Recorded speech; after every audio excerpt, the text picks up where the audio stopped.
Salmo de número 2, diz assim a palavra do nosso Deus. Porque se enfurecem os gentios, vocês estão procurando ainda, né? Eu com pressa. Salmo de número 2, está lá, ó. Pronto. Mas lê na Bíblia, irmãos, não perca o costume de ler a Bíblia, não. Porque se enfurecem os gentios e os povos imaginam coisas vãs? Os reis da terra se levantam e os príncipes conspiram contra o Senhor e contra o seu ungido, dizendo: rompamos os seus laços e sacudamos de nós as suas algemas. Ri-se aquele que habita nos céus, o Senhor zomba deles. Na sua ira, a seu tempo, lhe hás de falar, e no seu furor os confundirá. Eu, porém, constituí o meu rei sobre o meu santo monte Sião. Proclamarei o decreto do Senhor.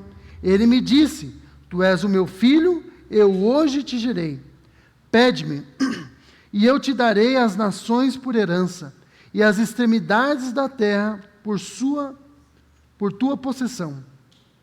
Com vara de ferro as regerás, e as despedaçarás como um vaso de oleiro. Agora, pois, ó reis, sede prudentes, deixai-vos advertir, juízes da terra. Servi ao Senhor com temor, e alegrai-vos nele com tremor. Beijai o filho, para que não se irrite, e não pereçais no caminho, porque dentro em pouco se lhe inflamará a ira.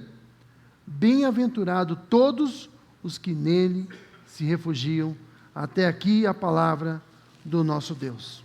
Irmãos, eu vou contar uma ilustração para vocês. A ilustração evidentemente não é minha, mas a ilustração é ilustração. Em determinado local da África, havia um formigueiro, e um elefante todos os dias passava naquele formigueiro e esmagava aquele formigueiro. E as formigas ficavam loucas da vida. Aquele elefante estava acabando com a graça delas, e todo dia elas tinham que reconstruir o formigueiro. O elefante passava no outro dia, esmagava aquele formigueiro. Então as formigas decidiram bolar um plano: vamos acabar com esse elefante.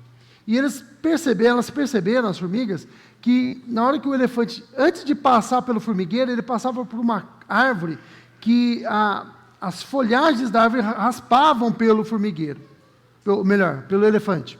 Então as formigas perceberam que ali era um bom lugar para elas se reunirem, e na hora que o elefante estivesse passando, todas elas cairiam em cima dele e rapidamente formariam um colar em volta do pescoço dele, e o enforcariam e matariam o elefante.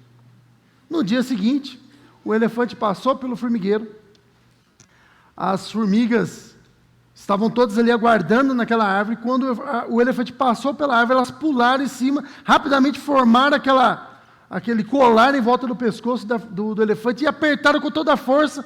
E o elefante, quando viu aquelas formigas caindo em cima dele, ele só balançou a sua trompa e a sua orelha. As formigas voaram para todo lado, bateram nas pedras, se despedaçaram todas, e morrendo ali, agonizando todas aquelas formigas, que não conseguiram fazer nada com o elefante. Quando o general formiga olhou para cima e viu uma única formiga que tinha restado lá, então ele gritou: enforca, enforca, como se ela pudesse fazer alguma coisa.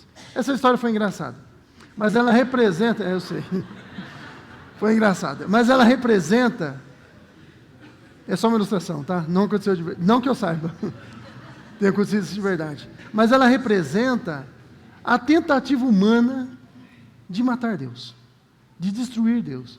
Não somos nada. Esse salmo de número 2, ele é um salmo que tem uma estrutura quiasmática.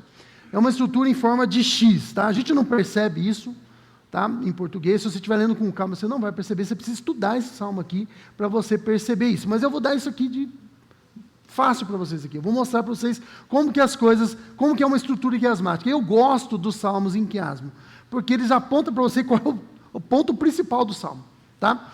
Veja só, no versículo 1 nós temos os pagãos enfurecidos. Então você tem aqui, pagão enfurecido. No versículo 10, os pagãos, eles aprendem, ou então eles devem aprender, tá? Então você tem aqui a estrutura. No versículo 2 e 3, você tem atos de desobediência. No versículo 11 e 12, está vendo? Ele vem vindo, ó, ele vem pegando lá o começo e vem vindo até chegar ao meio do Salmo, tá? No versículo 2 e 3, atos de desobediência. No versículo 11 e 12, pode me acompanhar aí? Você tem atos de obediência, tá? No versículo 4 e 5, você tem o juízo de Deus, né? A ira de Deus manifestada. No versículo 6 e 7, você tem o julgamento do filho, o filho julga. E por fim, aí você chega no meio ali, você tem no versículo 6 e 7, né, no meio do Salmo, a parte mais importante. O pai constituiu o filho, no versículo 6, como rei, e no versículo 7, o filho menciona, ele cita o pai. Isso é uma estrutura quiasmática. Está vendo? As coisas vão se completando, as lacunas vão se preenchendo. É legal, eu gosto de salmos assim. O Salmo 2 é um salmo quiasmático.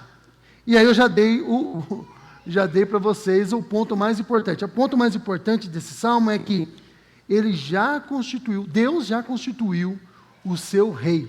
Tá?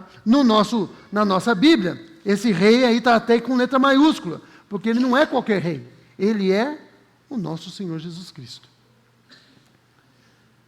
Em Lucas 19, de 12 a 27, o Senhor Jesus ele conta a história, é uma das versões da parábola dos talentos. Tá?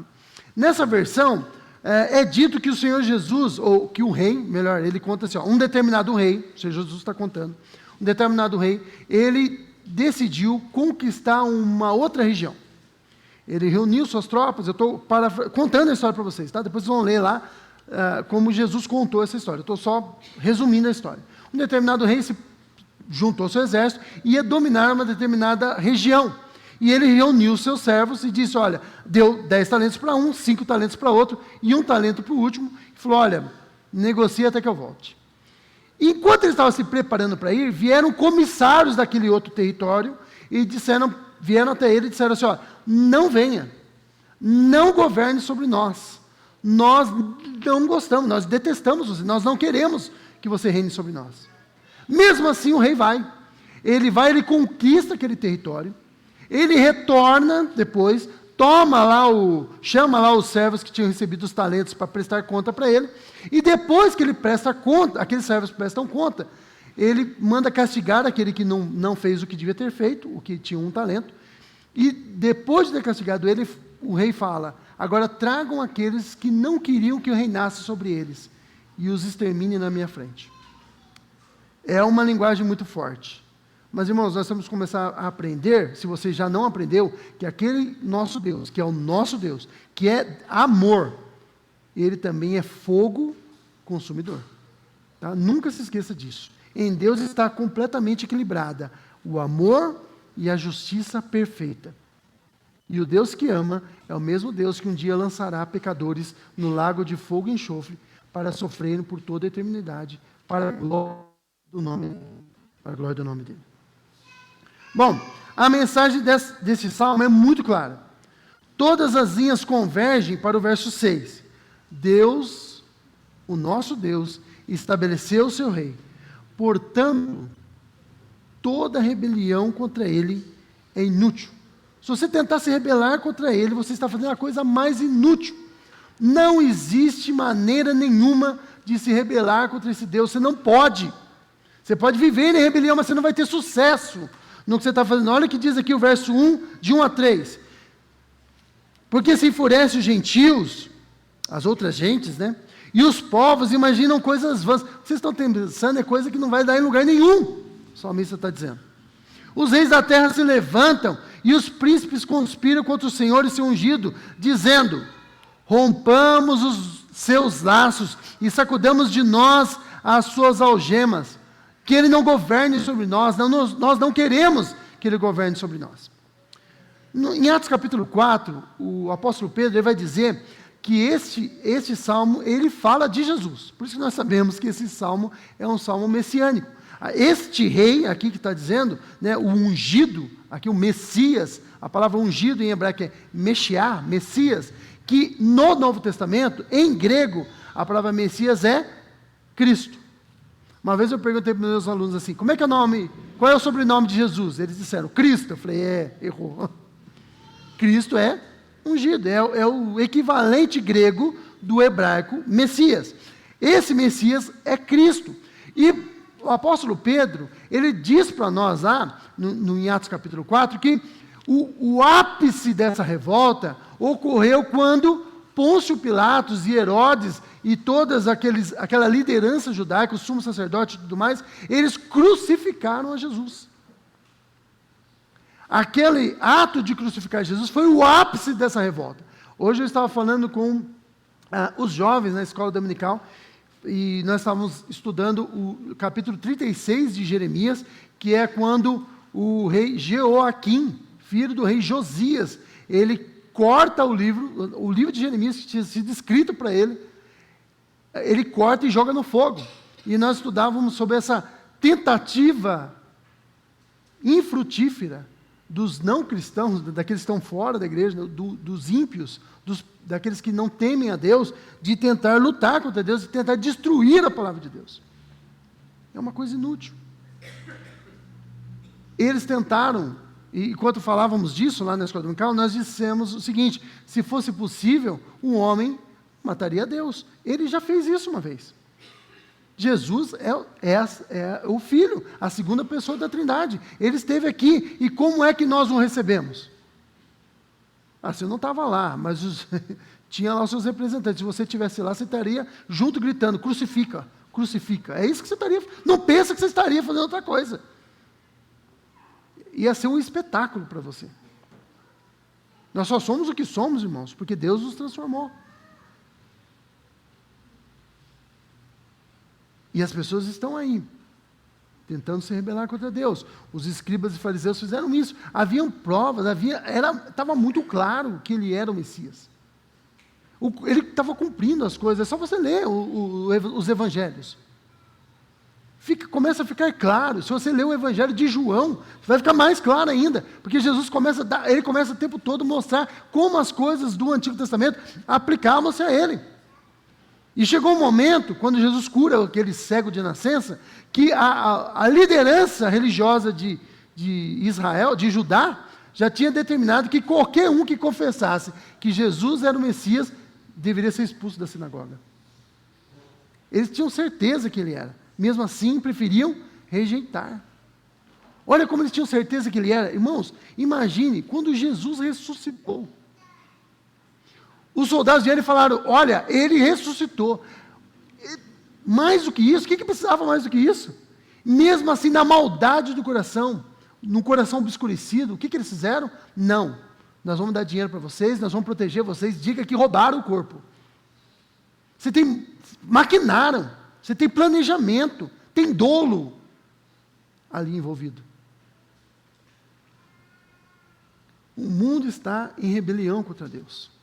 Toda vez que querem empurrar-nos goela abaixo a ideologia de gênero e que nós afrouxemos a nossa declaração, a nossa pregação, e que nós sejamos mais, e que você se torne como cristão mais tolerante com as outras religiões, toda vez que nós ouvimos isso, e que, olha, não fale nos locais públicos, mantenha sua fé resguardada lá no seu cantinho. Quando você tem uma pessoa que ora em frente a uma clínica de interrupção de nascimento, e as pessoas prendem, a polícia vem e prende esse homem, porque estava orando silenciosamente. Toda vez que nós vemos isso, o que nós estamos ouvindo, na verdade, é: rompamos os seus laços e sacudamos de nós as suas algemas. O mundo está em rebelião contra Deus. O mundo quer fazer guerra contra Deus. Stalin dizia que se Deus existisse, porque ele, lógico, ele não podia ignorar Deus, né? A sua tentativa de firmar, de se convencer de que Deus não existia, ele chegou ao ponto de dizer: se Deus existe, eu farei guerra contra ele e o matarei. E Stalin morreu. Nietzsche, em alguns de seus livros, ele disse: Deus morreu. Ele faz toda faz toda uma análise filosófica a respeito disso, mas no final das contas ele acreditava mesmo que Deus tinha morrido, na verdade, que Deus nem existia. E aí, depois da morte de Nietzsche, um jornal britânico lançou a seguinte nota: Deus morreu, assinado Nietzsche, e embaixo, Nietzsche morreu, assinado Deus. O fato de Nietzsche ter dito que Deus havia morrido não mudou o fato de que Deus continua vivo. O mundo está em rebelião contra ele. Mas essa rebelião é uma rebelião inútil. Ele é o Criador dos céus e da terra. Ele é o Deus Todo-Poderoso. Quem é que pode contra Deus? O que você pode fazer contra Ele?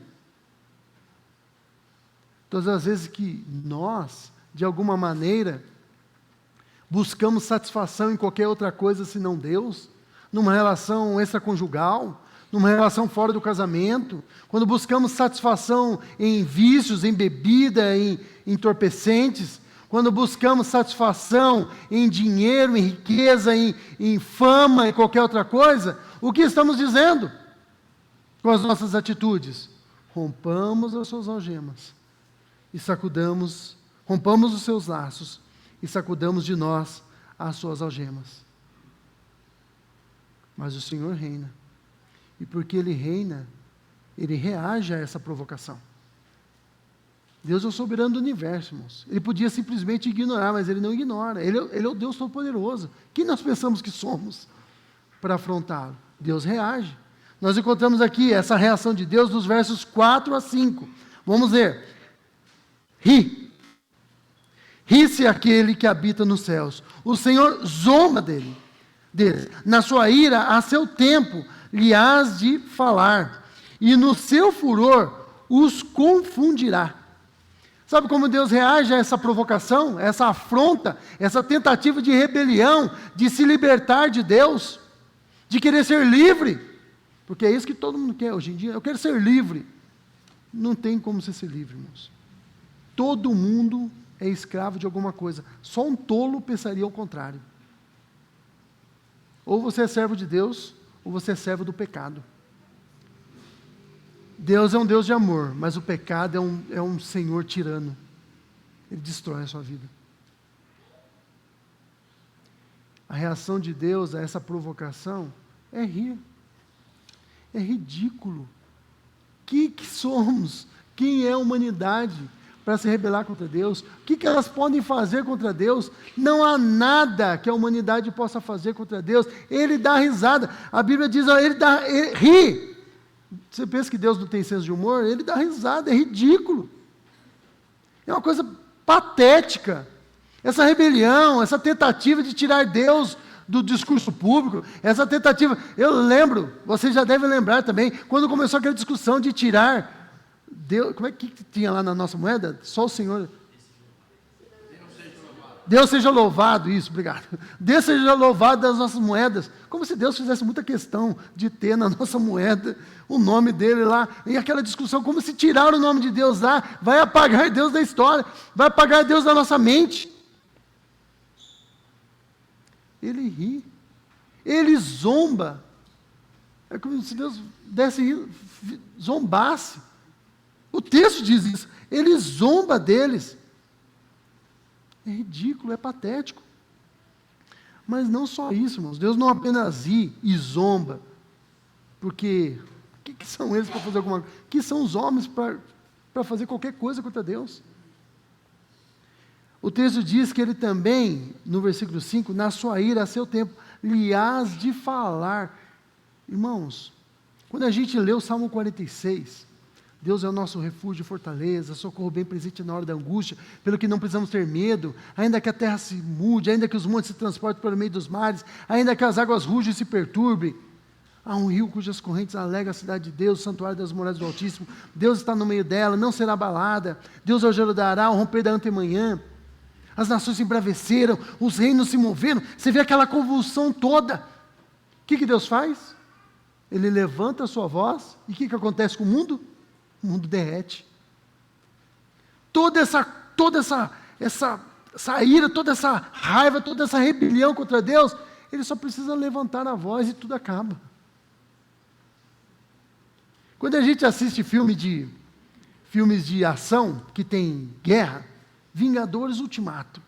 Vem o Thanos com suas tropas, e aí vem os Vingadores, junta um monte de gente, aí vem aquela luta, e os heróis quase perdem, e você sabe quem é o principal, então você sabe que nós vamos ganhar, né? Mas você fica naquela, meu Deus, como vai acontecer? Sabe essa luta assim, sabe desse jeito que você vê em filme? Pois bem, com relação a Deus, irmãos, não tem nada disso. Pode o mundo inteiro se juntar e levanta a sua voz e acabou tudo. Não tem luta e patada, e no último momento, não. Ele é o soberano do universo. Só de falar, o povo treme de medo. Você quer ver isso na Bíblia? Quando Deus deu os 10 mandamentos pela primeira vez, lá no Sinai, Ele não deu em tábuas. A tábua foi a segunda versão. E depois tiveram que quebrar e fizeram a terceira. A primeira vez que Deus deu os mandamentos, Ele falou para todo o povo. E a Bíblia diz que Deus falou, olha Moisés, santifica o povo, põe em volta do Sinai, ninguém chega no monte. Eu vou tocar no monte, eu vou pisar no monte. Quando eu pisar no monte, o monte vai pegar fogo. E pegou. E Deus começou a falar. Quando Deus começou a falar, o povo de Israel ficou com tanto medo, tanto medo, que eles falaram para Moisés assim, Moisés, pelo amor de Deus, nunca mais deixa Deus falar com a gente. Porque se Deus falar com nós de novo, nós vamos morrer. Nós somos pecadores. Fala com você, se você morrer, problema é seu. Fala com você, e você fale com a gente. Irmãos, Deus ri dessa rebelião humana. Você fica preocupado, a gente fica, eu fico também. Quando as pessoas estão debochando de Deus e fazendo escárnio de Deus, fazendo aí no carnaval, catando uma imagem de Jesus e arrastando pela rua, a gente fica horrorizado com isso, porque é o Senhor da nossa alma. Essa indignação, ela deve estar presente em nós mesmos. Em nós mesmos. Mas, gente, Deus olha isso, Ele ri e Ele assusta essas pessoas com a sua voz. Não vai demorar muito. A Bíblia diz que um pouquinho de tempo, lá em Deus, e aquele que há de vir, virá e não tardará. Deus aterroriza essas pessoas. Elas morrem de medo. Pois bem, mas o Senhor reina, e porque Ele reina, o Senhor Deus reina, Ele entregou toda a autoridade ao seu Filho. Olha só, versículos 7 e 9. Porque eu estou indo para o 7 e o 9. Porque nós já vimos aqui que o versículo 6 é o tema principal do Salmo. O rei está constituído. O rei foi constituído, o Senhor Jesus, né, foi constituído como rei. E ele está sobre o seu santo monte Sião. O Sião é a representação, irmãos. Ali era Sião, era um monte, onde o rei ficava. Tá? Aqui é a representação do lugar onde o rei reina. Tá bom? Proclamarei, olha o que o rei diz. Proclamarei o decreto do Senhor. Ele me disse, tu és o meu filho, eu hoje te gerei. Irmãos, Deus deu autoridade a Jesus sobre todo mundo. Olha só o versículo 8. Pede-me e eu te darei as nações por herança e as extremidades da terra por tua possessão. Com vara de ferro as regerás e as despedaçarás como um vaso de oleiro. Esse rei que reina, que é o nosso Senhor Jesus Cristo, que reina, nós vemos hoje várias vezes. E foi cantado várias vezes. Os hinos não foram escolhidos à toa, não, viu? Foram escolhidos para falar disso. Os textos também. Tá? Então veja, esse rei que reina, ele herdou todas as nações. Não há um canto no universo, irmãos. Não é só na terra, não, em cada ponto do universo, onde Jesus, juntamente com o Pai, não podem dizer isso é meu. Tudo é dele. Tudo é dele. Todas as nações pertencem a Ele, querendo ou não. E todas elas, todas as pessoas do mundo, as que já passaram pelo mundo e as que vão passar pelo mundo. A Bíblia diz que todas elas, lá em Filipenses, Paulo escreve isso, todas elas se dobrarão e confessarão que Jesus Cristo é Senhor, para a glória de Deus Pai.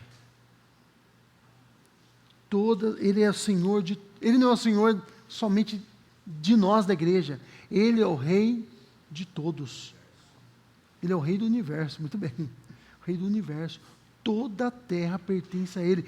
todos os povos do mundo pertencem a Ele, querendo se dobrar a Ele ou não, estando em rebelião contra Ele ou não, todos são servos dEle. Alguns servos especiais, salvos, outros serão servos escravizados, lançados e castigados, mas todos pertencem a Ele. Todo mundo faz a vontade de Deus, irmãos, todos fazem, até o ímpio, porque Deus criou todas as coisas, até o ímpio para o dia da calamidade, ou do juízo em outra versão. Tudo foi feito para um propósito, até o ímpio para o dia do juízo, ou da calamidade. Tudo tem o seu tempo. Tudo tem o seu propósito, melhor dizendo. Todos foram criados para um propósito. Até o diabo. O diabo, alguém já disse, o diabo é o diabo de Deus. Ele só faz aquilo que Deus quer. Nós vimos hoje no livro, de manhã, quando nós lemos o livro de Jó. O diabo estava zigue-zagueando pela terra. E aí, Deus sabe quem mais o diabo prestou atenção. Em quem ele prestou mais atenção? Em Jó. O diabo queria matar Jó, mas não podia. Então o que Deus fez? Ele provocou. Mas isso para o diabo o quê? Pode tirar tudo que ele tem. Não toca nele. E o diabo fez o que podia fazer. Depois o diabo voltou a reclamar. Também você não deixou tocar nele? Então toca nele, mas não mata. Tocou e foi até onde? O diabo faz. Até o diabo faz aquilo que Deus quer. Cumpre os propósitos de Deus. Ele é o Senhor sobre todo o mundo. E Ele destruirá os seus adversários. Pede-me e te darei as nações por herança, as extremidades da terra por tua possessão. Com vara de ferro as regerás e as despedaçarás, como um vaso de oleiro.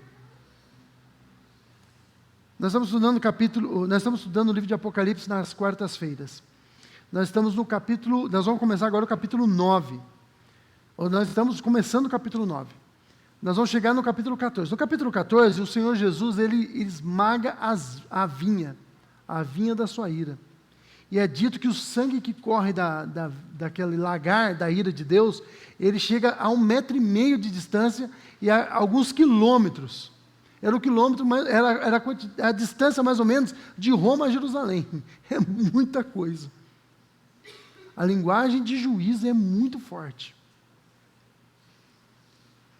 Ele regerá com vara de ferro e despedaçará os seus inimigos. Esse é um Deus que é um Deus de verdade. Por isso que as pessoas odeiam a Deus. Sabe por que eles odeiam o nosso Deus? Porque Ele é de verdade. Os povos das nações são nada. O nosso Deus é Deus de verdade. E é um Deus santo. E os pecadores amam seus pecados.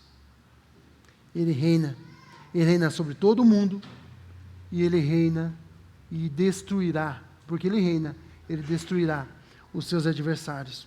Bem, caminhando aqui no nosso salmo, porque Ele reina, Ele chama pessoas ao arrependimento. Olha que nós encontramos aqui do verso 10 ao 12. Agora, pois, ó reis, sede prudentes, deixai-vos advertir, juízes da terra, servi ao Senhor com temor e alegrai-vos nele com tremor, beijai o filho, para que não se irrite, e não pereçais no caminho, porque dentro em pouco se lhe acenderá a ira, se inflamará a ira. Bem-aventurados todos os que nele confiam. Irmãos, nessa parte aqui do 10, nesses 3 versículos, 10, 11 e 12, nós temos os 3 imperativos mais importantes deste salmo. Arrependa-se, sirva, né? Alegre-se e beije. E o beije aqui é o mais intensivo de todos no hebraico. Olha só, seja prudente. Agora, pois, ó reis da terra, seja prudente. Veja, nós estamos falando só é lógico que o salmo aqui está falando dos poderosos do mundo, mas isso aqui serve para todo mundo. Nós estamos falando de um ser abstrato. A eles, eu lembro quando eu fazia a faculdade de História, tinha um amigo meu que ele queria comentar ele queria falar dos governantes. Ele falava assim, eles lá faziam tudo para eles. Eu falava, cara, quando a gente for apresentar o trabalho, ia fazer uma apresentação de trabalho, né? Você não usa o eles, não. Você fala quem são esses eles aí, porque eles pode ser qualquer eles. Fala quem são esses eles. Irmãos, quando a gente fala de poderosos e tudo mais, parece que o negócio está distante de nós. Mas talvez você seja algum desses aqui que está em rebelião contra Deus. E com certeza, todos nós que estamos aqui, um dia estávamos em rebelião contra Deus. Todos nós. Aí ninguém escapa. Mas talvez você ainda esteja. Você que está me ouvindo aqui, você que está me vendo pela internet. Talvez você esteja em rebelião contra Deus. O conselho de Deus para nós, o conselho do salmista para nós é: seja prudente. Seja prudente. Você está sendo imprudente. Rebelar-se contra Deus não é prudente. Seja prudente. Deixai-vos advertir, juiz da terra. Olha, aceite a advertência. O verbo aqui, deixar-vos advertir, ele está no passivo. Ou seja, deixa ser persuadido. Se deixe persuadir. Se deixe advertir, seja prudente. A atitude de se rebelar contra Deus não é prudente. Olha só, Ele é o Criador do universo. Ele fez tudo e criou tudo pela palavra do seu poder e mantém todas as coisas pela palavra do seu poder. Ele tem muito poder. Ele pode aniquilar o mundo inteiro e reconstruir em seguida, se Ele quiser. E a gente nem percebe o que aconteceu. Ele é extremamente poderoso. Não é prudente você se rebelar contra alguém assim. Seja prudente. Se deixe advertir. E qual é a advertência? Sirva ao Senhor com temor. E alegrai-vos nele com tremor. Sirva a Deus, mas não sirva por medo. Sirva a Ele com alegria. Lembra quando Neemias, ele estava preocupado com Jerusalém, estava jejuando e orando por causa de Jerusalém, e aí ele chegou para o rei falou: o que é? Que você está com essa cara aí? Você nunca me serviu desse jeito? Essa tristeza aí, não, eu estou preocupado com a minha terra. O rei sabe quando nós servimos a ele, de forma triste, de forma obrigatória, porque você é obrigado, e ele sabe como você serve a ele com alegria. Sirva a ele com alegria, porque você estava em rebelião contra Deus, e Ele te trouxe para junto dEle.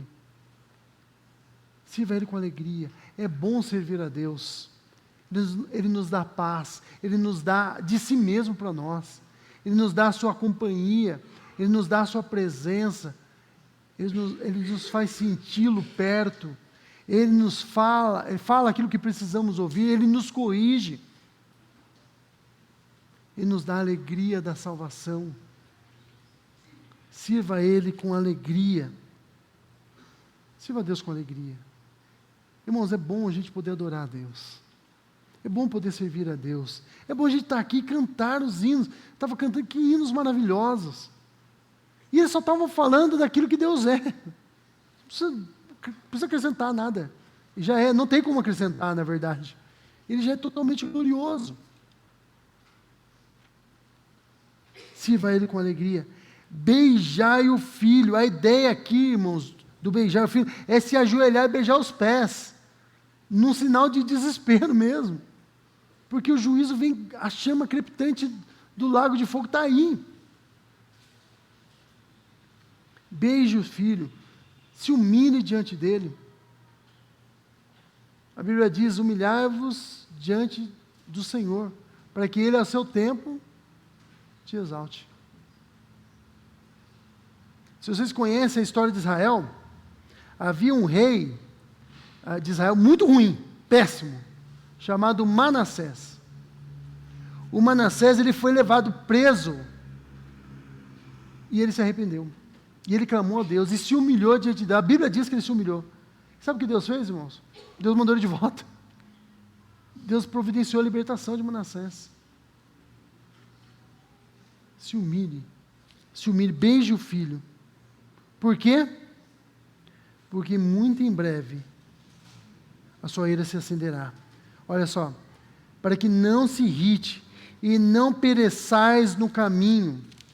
O caminho que você está levando é um caminho de perdição. O caminho de rebelião é um caminho que leva à morte. Se você continuar nesse caminho, você será destruído. Se renda ao Filho agora. Ande junto com Ele.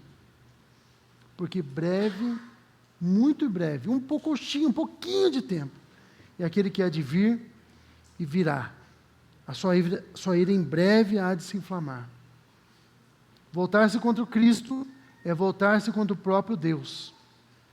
Você fala assim, se você falar de Deus aí por aí, as pessoas podem até não ligar muito, mas falou de Cristo, você está falando do Deus certo.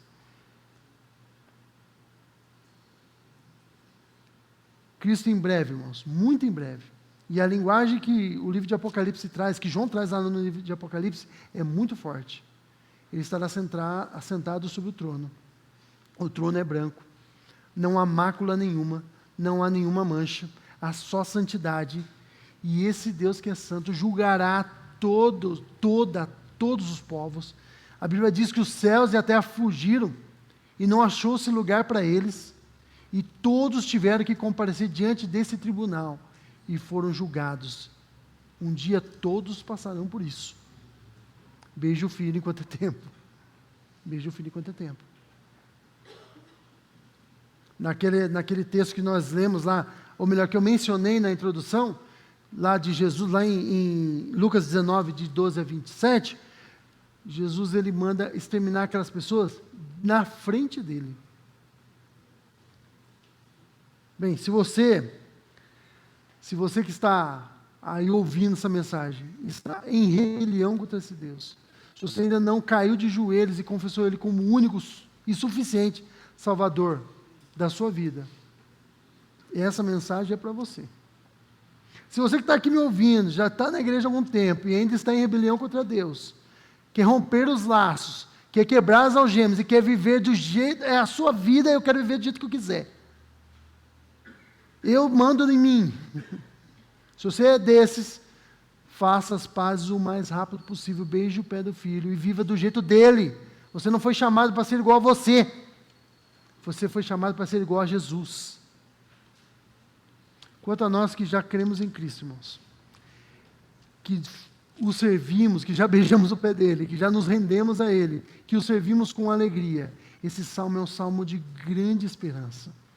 É um salmo de grande alegria, porque Cristo merece, Ele é digno, é justo que Ele se vingue dos seus inimigos. E ao se vingar dos seus inimigos, nós nos alegramos porque afrontaram o amado da nossa alma. E nós podemos descansar tranquilos, porque olha só como termina esse salmo, com uma palavra de bem-aventurança. Mais do que felizes são quem? Todos os que nele se refugiam. Sabe, todo esse risco, tudo isso aqui, isso não é para aqueles que se refugiam em Cristo, nós estamos seguros. Aquele que habita no esconderijo do Altíssimo, aquele que habita no esconderijo do Altíssimo, que habita em Cristo, ele pode descansar na sombra do Onipotente. Quem que pode? Esse Salmo 91 não pode abrir em casa e esperar que aquilo lá vai expulsar coisas, que não é medalha, isso não é amuleto, tá? Mas o Salmo 91, ele é um salmo maravilhoso. Ele fala ao nosso coração, porque nós descansamos aonde? Ou devemos descansar aonde? No esconderijo do Altíssimo. Ele que é o nosso refúgio e fortaleza, o socorro bem presente na hora da angústia. Felizes são todos aqueles que se refugiam nele, porque todos que se refugiam nele estão guardados da ira do Cordeiro, estão guardados da cólera do Rei e daquele que está sentado sobre o trono. Viva com alegria. E proclame essa mensagem, porque existem tantos que estão em rebelião contra Deus. Mas fique tranquilo, essa rebelião em breve vai terminar. E a gente já sabe o final dela. Jesus vence no final. Ele vence. Martim Lutero, quando ele compôs o Castelo Forte, ele diz, em uma das estrofes ele diz que essa luta Cristo vencerá, sabemos com certeza. E nada nos assustará com Cristo por defesa.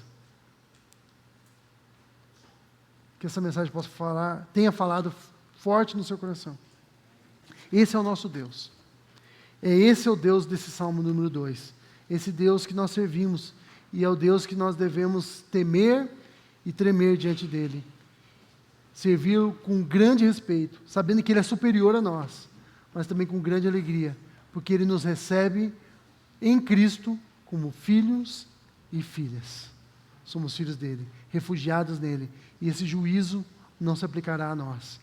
Nós estamos guardados, protegidos por aquele que tem todo o poder nos céus e na terra. Feche seus olhos, curva sua cabeça, vamos orar.